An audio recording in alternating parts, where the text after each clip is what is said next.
Secret of getting ahead is getting started. आप सभी को नमस्कार, दिस इज योर नोटबुक बडी। एक नए वीडियो के साथ मैं हाजिर हूँ आपके सामने। आज हम फिर कुछ नया सीखेंगे, कुछ नया जानेंगे, तो वीडियो के अंत तक बने रहिए। आज का हमारा पहला टॉपिक है सेंटर ऑफ ग्रेविटी। इस टॉपिक को स्टार्ट करने से पहले हम ग्रेविटी के बारे में कुछ इन्फॉर्मेशन ले लेते हैं। तो अर्थ के एटमॉस्फेयर में जितने भी पार्टिकल्स, जितने भी बॉडी प्रेजेंट है, उन सभी को अर्थ एक पर्टिकुलर फोर्स के साथ अपनी ओर खींचता है, अपने सेंटर की ओर खींचता है। ये जो फोर्स है जिससे अर्थ सारे बॉडीज़ को अपनी ओर खींच रहा है, इसे हम कहते हैं ग्रेविटी या gravitational force. The force with which earth attracts every body towards its centre is known as gravity. अभी जो ग्रेविटी या ग्रेविटेशनल फोर्स लगता है बॉडी पे, ये उसके वेट के बराबर होता है। मतलब अगर किसी क्वेश्चन में आपको उस बॉडी पे लगने वाला ग्रेविटेशनल फोर्स दिया हुआ है तो आप वेट निकाल सकते हैं उस बॉडी का, और अगर वेट दिया हुआ है तो आप उस बॉडी पे लगने वाला ग्रेविटेशनल फोर्स भी बहुत ईजिली निकाल सकते हैं। क्यों? क्योंकि दोनों ही बराबर होते हैं। अब आते हैं अपने थर्ड पॉइंट पे। जो ग्रेविटेशनल फोर्स है, it is always attractive in nature. हमने बहुत ऐसे फोर्सेस देखे हैं जो कि रिपल्सिव भी होते हैं, जैसे electrostatic forces, magnetic forces, but ये जो ग्रेविटेशनल फोर्स है, it is always attractive in nature. Suppose आप किसी हाई प्लेटफॉर्म से कूद रहे हैं। जब आप कूदते हो, आप ऊपर नहीं जाते, आप हमेशा नीचे की तरफ गिरते हो। ऐसा क्यों होता है? क्योंकि अर्थ हमेशा हमारे बॉडी को अपनी ओर अट्रैक्ट करता है। तो यहाँ से हमें ये समझ में आ रहा है कि gravitational force is always attractive in nature. अब और ये जो ग्रेविटेशनल फोर्स है, it always acts in downward direction. ये हमेशा नीचे की तरफ लगता है। तो यहाँ से हम ये भी कह सकते हैं कि किसी बॉडी का जो वेट है वो भी नीचे की तरफ लगेगा। तो अब हम आते हैं इस डायग्राम पे सेंटर ऑफ ग्रेविटी को समझने के लिए। सपोज आपके पास एक बॉडी है and that body is made up of a large number of small particles.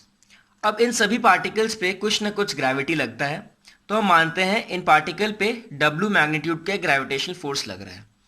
अब अगर हम बात करें इस पूरे बॉडी पे लगने वाले ग्रेविटेशनल फोर्स के बारे में, तो उसे निकालने के लिए हमें इन सभी इंडिविजुअल ग्रेविटीज को ऐड करना पड़ेगा।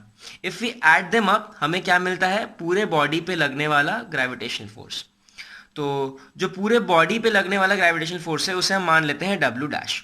ये भी नीचे की तरफ लगेगा, जैसे अभी हमने डिस्कस किया था कि सभी gravitational forces towards the earth direct होते हैं और they act in downward direction. अब जो बात है कि ये जो W डैश ग्रेविटेशनल फोर्स है, या फिर इस पूरे बॉडी पे जो ग्रेविटेशनल फोर्स लगेगा, वो जिस पॉइंट पे एक्ट होता है उसे हम कहते हैं सेंटर ऑफ ग्रेविटी। ये जो पॉइंट G है, हम सेंटर ऑफ ग्रेविटी को G से डिनोट करते हैं।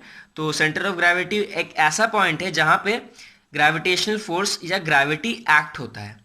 अब हमने अभी पढ़ा था कि वेट और ग्रेविटी किसी भी बॉडी का सेम होता है, तो हम ये भी कह सकते हैं कि हर बॉडी के सेंटर ऑफ ग्रेविटी पे ही उसका वेट एक्ट होता है।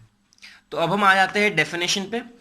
सेंटर ऑफ ग्रेविटी का डेफिनेशन ये कहता है कि centre of gravity of a body is a point on that body where the weight of the entire body may be considered to act. यानी कि ये एक ऐसा पॉइंट है बॉडी पे जहाँ पे उस पूरे बॉडी का वेट एक्ट होता हुआ हमें मिल जाता है। The algebraic sum of the moments of the weights of all the particles constituting the body is 0।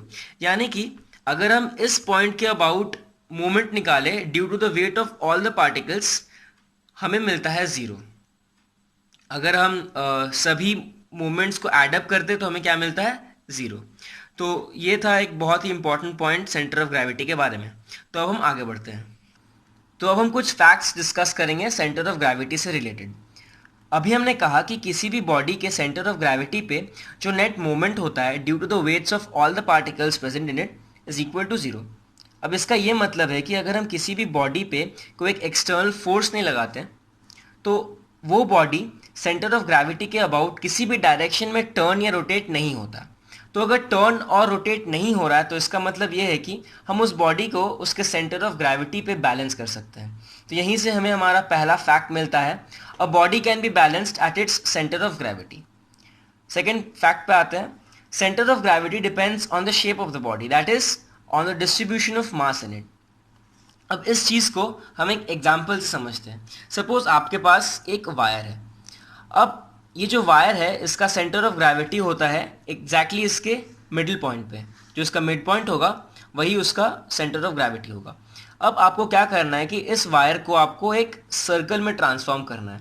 जब आप इसे फोल्ड करके एक सर्कल में ट्रांसफॉर्म करेंगे तो आपको मिलता क्या है कि इसका सेंटर ऑफ ग्रेविटी यहाँ से शिफ्ट होकर सर्कल के सेंटर पे आ जाता है। यानी कि जैसे शेप चेंज हो रहा है वैसे वैसे सेंटर ऑफ ग्रेविटी चेंज हो रहा है फॉर द सेम मटेरियल। तो यहाँ से हम समझ पा रहे हैं कि centre of gravity depends on the shape of the body. अब शेप जब हम कह रहे हैं तो इसका मतलब ये है कि हम डिस्ट्रीब्यूशन ऑफ मास को भी कंसिडर कर रहे हैं, क्योंकि जो शेप हमें मिलता है वो आता है मास के डिस्ट्रीब्यूशन से ही। जैसे मतलब जिस तरीके से मास डिस्ट्रीब्यूटेड रहेगा वैसा ही बॉडी का शेप होगा। तो जो सेकेंड पॉइंट है वो भी हमने समझ लिया कि centre of gravity depends on the shape of the body, that is distribution of mass in it. आते हैं अपने थर्ड फैक्ट पे। थर्ड फैक्ट कहता है कि centre of gravity can be out of the body. अब इस चीज़ को फिर से एक एग्जांपल से समझते हैं। तो हमने यहाँ एक रिंग बनाया है। रिंग तो बहुत ख़राब बना है बट इसे आप समझने का कोशिश कीजिए। तो ये जो रिंग है, इस रिंग का जो हमें सेंटर ऑफ ग्रेविटी मिलता है वो भी होता है इसके ज्योमेट्रिक सेंटर पे।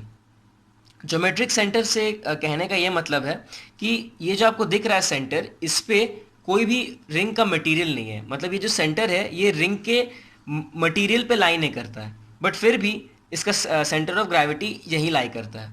मतलब इस रिंग का जो सेंटर ऑफ ग्रेविटी होगा वो इसके ज्योमेट्रिक सेंटर पे होगा, जहाँ पे रिंग का कोई मटेरियल प्रेजेंट नहीं है। दैट मीन्स कि इसका सेंटर ऑफ ग्रेविटी इसके बॉडी के बाहर है। तो यहाँ से आपको समझ में आ रहा है कि बहुत सारे ऐसे केसेस होंगे जहाँ सेंटर ऑफ ग्रेविटी बॉडी के बाहर आपको मिलेगा। तो यहाँ हो गया हमारा थर्ड पॉइंट भी डिस्कस। आते हैं अपने फोर्थ पॉइंट पे। इस पॉइंट में हमने कुछ ऑब्जेक्ट्स के सेंटर ऑफ ग्रेविटी को डिस्कस किया है। तो चलिए देखते हैं। सपोज आपके पास कोई एक रॉड है, उस रॉड का जो सेंटर ऑफ ग्रेविटी होगा एग्जैक्टली उसके मिड पॉइंट पे होगा। तो ये आपका रॉड है, इस रॉड का जो सेंटर ऑफ ग्रेविटी है वो इसके मिड पॉइंट पे लाई करता है।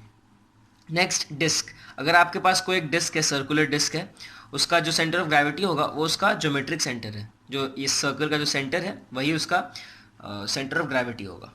अगर आपके पास कोई एक सिलेंडर है तो उसका जो सेंटर होगा वो होगा mid point of the axis of cylinder. अब पहले तो हमने ये सिलेंडर बनाया है। सिलेंडर आप समझ लीजिए होता क्या है।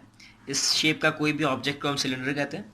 अब सिलेंडर का एक्सिस क्या है, तो आपको क्या करना है कि जो सिलेंडर का जो वॉल्स है उन दोनों वॉल्स के एग्जैक्टली बीच में या मिडिल पॉइंट में आपको एक पैरेलल लाइन ड्रॉ करना है।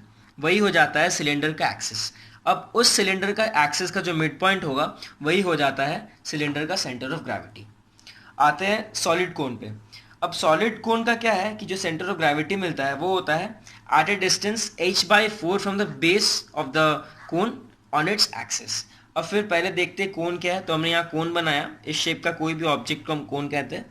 अब कोन का एक्सिस क्या है, आपको करना क्या है कि ये जो आपको दिख रहा है कोन का जो वर्टेक्स है वहाँ से आपको एक परपेंडिकुलर लाइन ड्रॉ करना है ऑन द बेस। तो हमने वही किया, एक परपेंडिकुलर लाइन ड्रॉ किया है। अब उस एक्सिस पे एट ए डिस्टेंस h/4 के डिस्टेंस पे बेस से आपको मिल जाता है सेंटर ऑफ ग्रेविटी। अब ये h होता है पूरे कोन का हाइट। जो ये वर्टेक्स है, वर्टेक्स से बेस तक का जो डिस्टेंस है वही होता है h। तो आपको सॉलिड कोन में सेंटर ऑफ ग्रेविटी कहाँ मिलता है, at a distance h/4 from the base of the cone on its axis. तो यहाँ हमने कुछ ऑब्जेक्ट्स का जो सेंटर ऑफ ग्रेविटी है उसे डिस्कस किया है। तो आज के लिए इतना ही। इस वीडियो में मैंने एक बहुत ही छोटे टॉपिक को डिस्कस किया है जहाँ से सिर्फ थ्योरी आता है एग्ज़ाम में। इसमें न्यूमेरिकल लाइक कुछ है भी नहीं। और ये जो टॉपिक है ये भी आता है फोर्थ चैप्टर के अंडर। अभी तक मैंने फोर्थ चैप्टर पे कोई भी क्वेश्चन डिस्कस नहीं किया है। तो एक बार हम पार्ट बाय पार्ट सारे टॉपिक्स को कवर कर लें, उसके बाद हम क्वेश्चंस भी डिस्कस करेंगे। तो अगर आपको ये वीडियो पसंद आया तो लाइक शेयर कमेंट सब्सक्राइब जो करना है करो। मिलते हैं नेक्स्ट वीडियो में। Till then stay safe, stay home.